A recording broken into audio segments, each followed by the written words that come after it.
Good morning all. Welcome to our service this 15th of June 2025. What a privilege to be with you this morning, rubbing my hands. It's freezing down here. Just thank you for allowing me into your homes once again. And I pray that the Lord speaks loudly to us today. Our call to worship this morning is taken from Psalm 8. O Lord, our Lord, how majestic is your name in all the earth. I don't think I want to read any further. O Lord, our Lord, how majestic is your name in all the earth. Amen.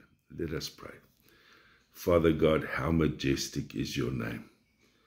Father, we come before you this morning to worship you, to love you and adore you. But also, Lord, I think this morning ask for forgiveness, because we often downplay your majesty, your magnificence, so that it fits into our lifestyle, into our idea, and into our picture of you. Father, forgive us for shrinking you. Teach us to open our hearts and let you be God. So Lord, this morning as we worship together, show us your glory. Show us your majesty. Bless us with your word, we pray in Jesus' name. Amen. Our reading today is taken from Romans chapter 5, verses 1 to 5. Therefore, since we have been justified through faith, we have peace with God through our Lord Jesus Christ, through whom we have gained access by faith into this grace in which we now stand, and we rejoice in the hope of the glory of God. Not only so, but we also rejoice in our sufferings, because we know that suffering produces perseverance, perseverance character, and character hope. And hope does not disappoint us, because God had poured out his love into our hearts by the Holy Spirit, whom he has given us. May the Lord bless that reading to us this morning. Today in the Christian calendar is known as Trinity Sunday, the culmination of Advent, the birth of Jesus, Passover, Easter, trial, persecution, death, resurrection of Jesus, and then Pentecost, the coming of the Holy Spirit. And we're now in the Pentecostal season. It's a picture of God in all his triune glory, Father, Son, and Holy Spirit manifest on earth, the picture of Emmanuel, God with us. It's a season that reflects the fullness of God, in whom we encounter and where we encounter the Father, Son, and Holy Spirit, abiding and enabling us. It's a season that I hope and pray has opened, enthused, challenged us, and once again to carry on, remind us to carry on in our faith through that hope, a season that has maybe emboldened us to share his story, the story of Jesus, our story with Jesus, with the world. It's a season that has reminded us, for God so loved the world. And it opens our hearts to respond in a similar fashion. Charles Wesley wrote this amazing hymn, and I'm just going to share the first verse with you. Thou shepherd of Israel and mine, the joy and desire of my heart, for closer communion I pine. I long to reside where thou art, the pasture I languish to find, where all who their shepherd obey are fed on thy bosom reclined, are screened from the heat of day. This is the God that we serve. This is the God that we desire and need. And then we get to our reading today in Romans, which has 7 amazing, fascinating, huge, big words. But allow me to start by reading verses 1 and 2 again. Therefore, since we have been justified, and I hope you pick up the words, justified through faith, we have peace with God through our Lord Jesus Christ, through whom we have gained access by faith into this grace in which we now stand, and we boast in the hope of the glory of God. It's a reading that highlights and identifies all that has happened, all that God is, and this process of us becoming Christians. It's all in 5 little verses. And let's start with the first word, justified, which by definition simply means that we are, through the cross, through the blood of Jesus, declared righteous or not guilty before God. It doesn't mean that we are inherently righteous, but rather that through God's grace, when someone declares and believes in Jesus Christ, they become the righteousness before God. In short, when we eventually get, as believers, to stand before God, we will be declared not guilty. Other ways of looking at justification may be as an act where God moves a willing person from a state of sin, injustice, to a state of grace, justice, or as a change in a person's condition, moving them from a state of sin to a state of righteousness, or, and especially in Protestantism, as an act of acquittal, where God gives contrite sinners the status of the righteous. The short version is simply this: God saves us from ourselves. The second word is faith, defined in Hebrews 11:1 as, now faith is confidence in what we hope for and assurance about what we do not see. Faith is a deep trust in the assurance of God, often demonstrated through our actions in obedience. Faith is a belief that extends beyond intellectual understanding to a personal relationship with God and Jesus.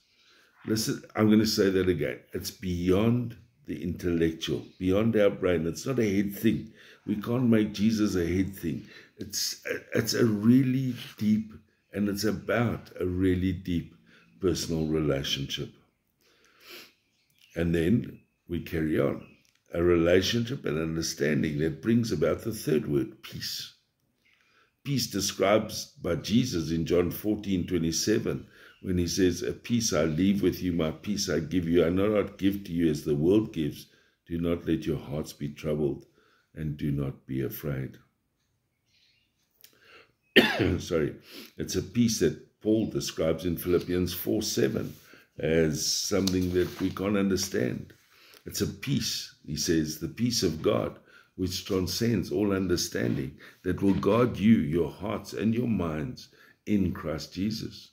It's something that's in here. It cannot be up here. Because we have number 4, access by faith, meaning that God's grace and benefits are available to us not by our own works or merits, but through the trust and belief in Jesus Christ and his sacrifice. It means that we have direct access to God through Jesus, the same Jesus who simply says to us in John 14, I am the way, the truth, and the life. No one comes to the Father except through me. If you really know me, you will know my Father as well. And from now on, you do know him and have seen him. Because of number 5, grace. God's riches at Christ's expense. Grace is the unmerited, undeserved favor and love of God, which is offered to all people, irrespective of their worthiness. It's a free gift, not something that can be earned through good works or actions. Theologically, it's the spontaneous, unmerited gift of divine favor through the salvation of sinners and the divine influence operating within individuals for their generation and sanctification. Once again, we have that Holy Spirit connection. Grace is God's love. It's a gift with no strings attached and comes with nothing owed in return. It's free, unmerited, undeserved. It puts us and it gives us something to keep and to treasure. God's love for us is precious, but it comes at the cost to the giver. In 2 Corinthians 8:9 we read, "For you know the grace of our Lord Jesus Christ, that though he was rich, yet for our sake he became poor, so that you, through his poverty, might become rich." And that's why we can boast, says Paul, in hope. Number 6, in the hope that we have. Hope that for you and I is a confident expectation. Go back to the definition of faith in Hebrews 11:1. Confident expectation and trust in God's promises for the future, especially in the context of salvation, eternal life, and God's ultimate good. It's a hope that is rooted in God's faithfulness and his powerful source of strength and joy at all times, especially during the difficult times. That is why Peter says to us, but in your hearts, again, not here, in your hearts, revere Christ as Lord. Always be prepared to give an answer to everyone who asks you to give the reason for the hope that you have, but do this with gentleness and respect. 4, and this is number 7, for the glory of God. This whole journey, this whole faith, this whole thing is not about us per se. Yes, there's salvation, there's all those sort of things, but it is for God.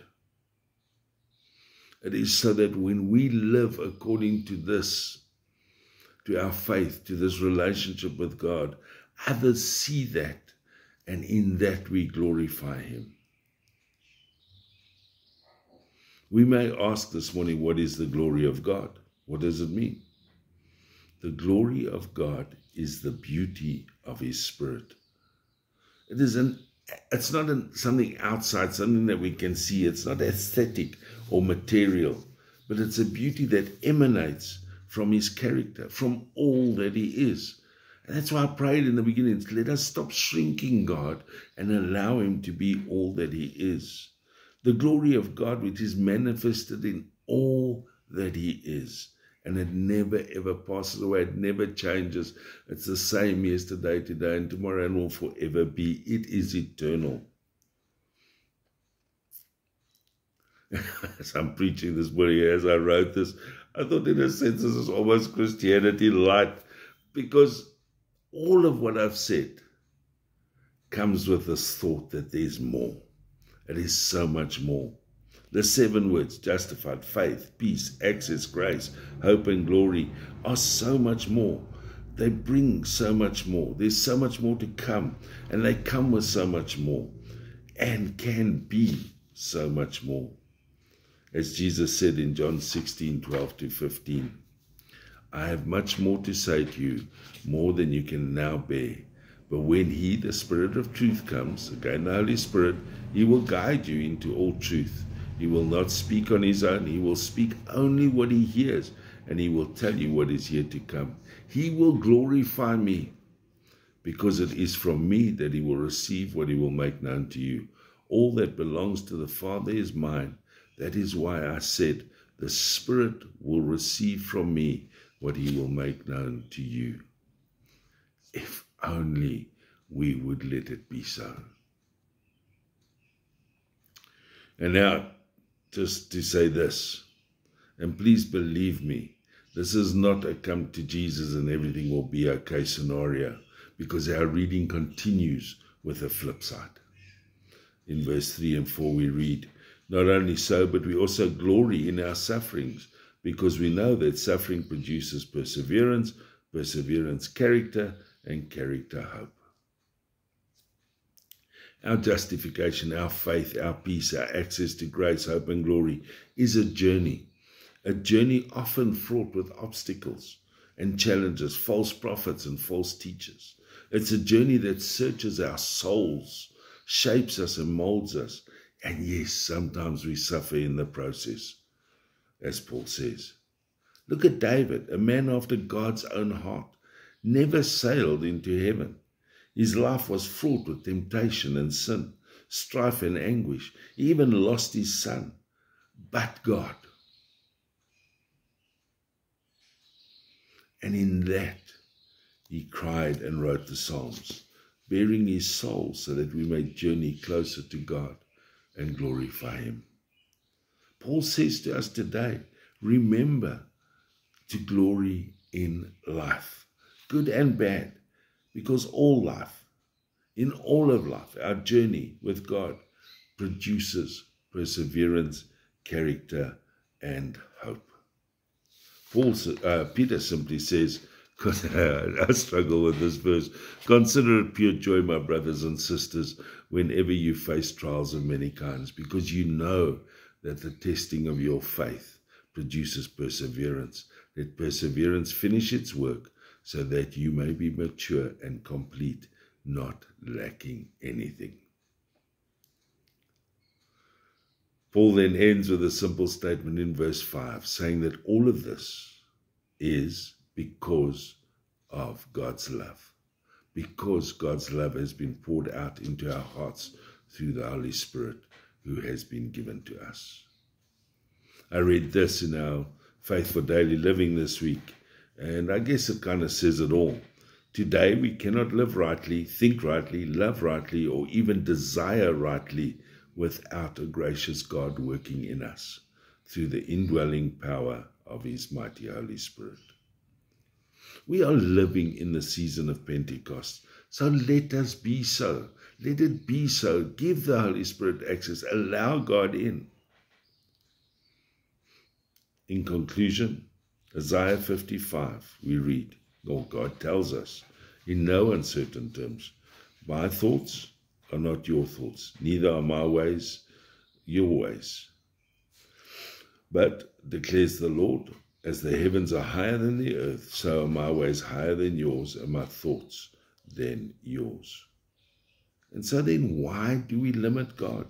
Why, if we are justified through faith, filled with peace, have access to grace, hope, and the full glory of God, why do we limit God and his glory? Why can't we just let it be so? Amen. Let us pray. Lord, I love this message. I think sometimes we don't understand the journey, we don't understand the process.